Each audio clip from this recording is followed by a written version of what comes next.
Hey guys, Master J 2001 here today, and I want to explain why I've decided to change my channel from being a Halo based channel to an all-round gaming channel. And the reason being is that I'm done with Halo 5. I refuse to play that game anymore. Now, before I continue, I want to make sure that you've all read the title of this video properly and correctly heard what I just said. I'm only done with Halo 5. I still enjoy every Halo from Reach all the way to 4, although 5 is an exception for me in the franchise, as I have a passion to hate that game. Yes, I understand this may seem like an extremely weird video for me to make, considering the amount of Halo videos I've made over the past year, being so hyped for Halo 5. But if you look at the amount of Halo 5 videos I made once the game came out, compared to the amount that I made before the game came out, there is a considerable number difference. And the purpose of this video is to explain to you guys why I can't stand Halo 5.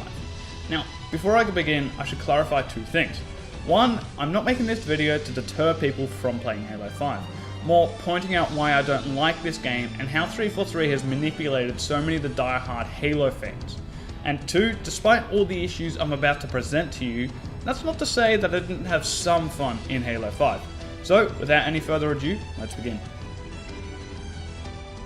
Now, what I'm about to tell you shouldn't be anything new, but I don't believe that everybody sees the issue with the monthly content updates. When 343 first told us about these free monthly updates, like everybody else playing the game at the time, I was ecstatic to hear that Forge and Firefight were making a return. Although I didn't realise at the time that I just fell into 343's amazing trap. These free monthly updates were free for a reason. That reason being that the content that was added in these updates should have been in the game from day one. If you look at Halo 3, Reach or 4, all of those games had the essential game types from day one.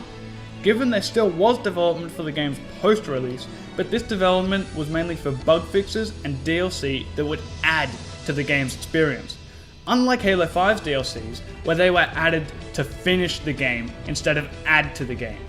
In one way, I have to take my hat off to 343, as they managed to manipulate an entire community into believing that what they were doing was good, and that they were adding these free DLCs to the game because they were feeling generous.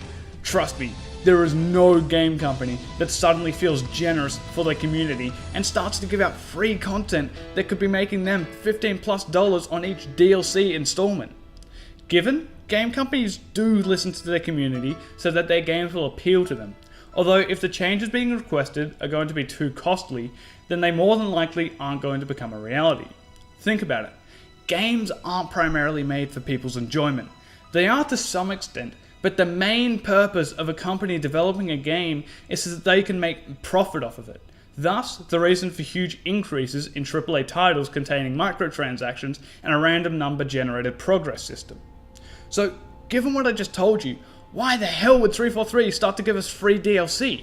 I mean, could you imagine how much money each DLC would have cost them to make? By rights, 343 would have lost a lot of money making those DLCs, right? Or was that so-called DLC a part of the original cost? And since 343 was so poor at time management, they couldn't add that content into the game, even though they spent 3 years developing it. Once again, bravo 343 for managing to manipulate an entire Halo community into believing that your so-called DLCs, which was really a way for you guys to have an extra year of development, were an extension to Halo 5 and was something good for the community. Now, the Req system would have to be the worst part of this game, for two main reasons. One, it limits the player's customization, as the Req system is based off a random number generator, making opening packs unrewarding when you get a bunch of crap that you really didn't want.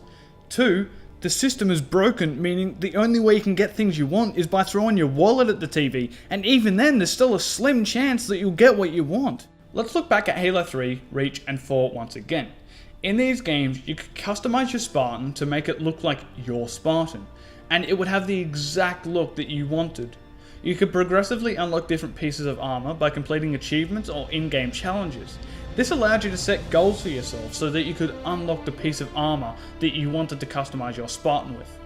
This very simple but effective concept gets stripped away from us in Halo 5, and you will randomly get given different pieces of armor when you open Req packs, which takes away our freedom of customizing our Spartans to make them look the way we want them to, and also makes all of the armor we unlock relatively pointless, as we never had to work to unlock it.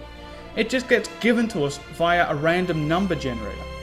But not only do we just have to put up with the armor we get given, 343 have reduced the amount of customization to just helmet and torso pieces, meaning there is less ways of making our Spartans look unique. Now, this is just a minor issue, but I believe the lack of armor customization is due to the broken Req system.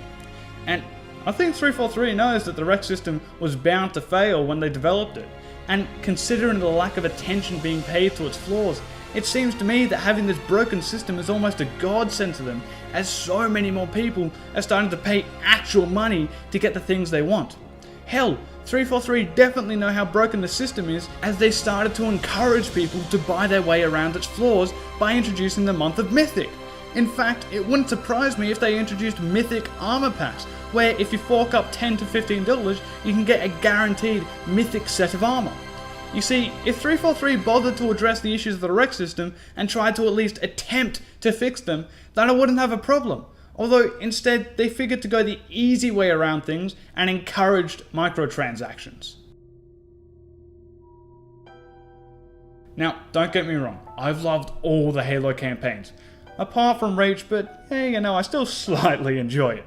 Halo 5, on the other hand, is just the worst campaign I have ever played, and it's reasoning because it feels so disconnected from Halo 4. I mean, look at Halo 4's ending and Halo 5's beginning. You wouldn't think they're part of the same trilogy. Also, the character change from Halo 4 to 5 is so drastic. I mean, where the hell did Osiris and Blue Team come from? And what the hell was their purpose in the game? I mean, they literally just stand there and had no impact at all. They were so utterly pointless. I mean, I did have fun playing through the campaign with my mates, but the story is just so weak and leaves the game in a state that seems hard to recover from. I mean, Cortana didn't have to make a return into the game. In fact, her return kind of makes the whole ending of Halo 4 so pointless. I feel that she got added back into the game for fan service and because Microsoft had just made Cortana their version of Siri.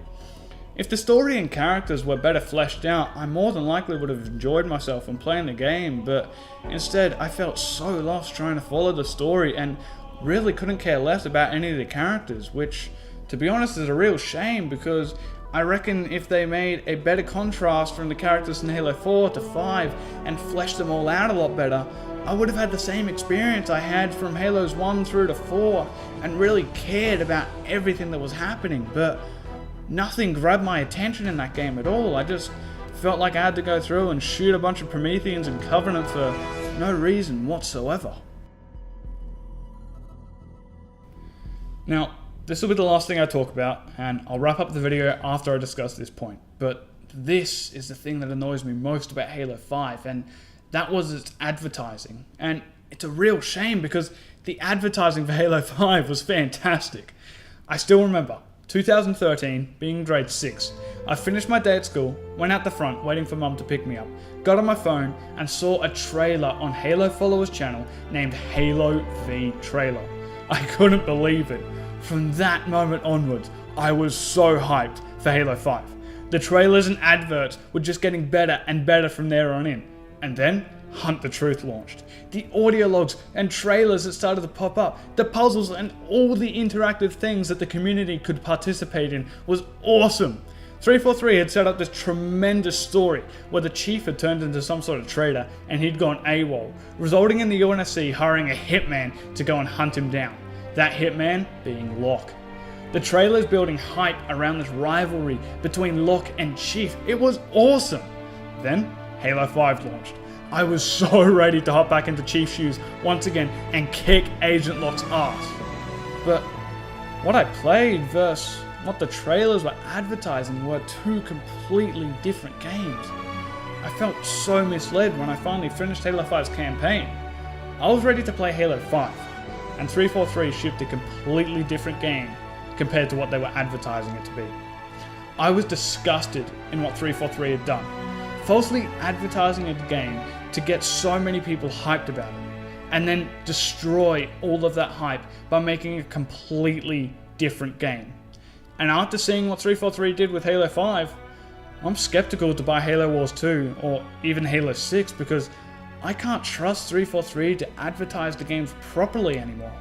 Being a long-time Halo fan, I've reached a point where I might not ever buy another Halo title because I don't trust 343 anymore, and I don't want to have to waste my money again. So guys, that's why I'm done with Halo 5, and I'm never going to play that game again. I've uninstalled it from my Xbox One and I'm contemplating selling it, which is a real shame considering the fact I pre-ordered the limited edition and I have never stopped playing a Halo game so quickly. That's all from me, guys. Let me know what your thoughts in the comment section below are on Halo 5, and we'll see you all in the next one.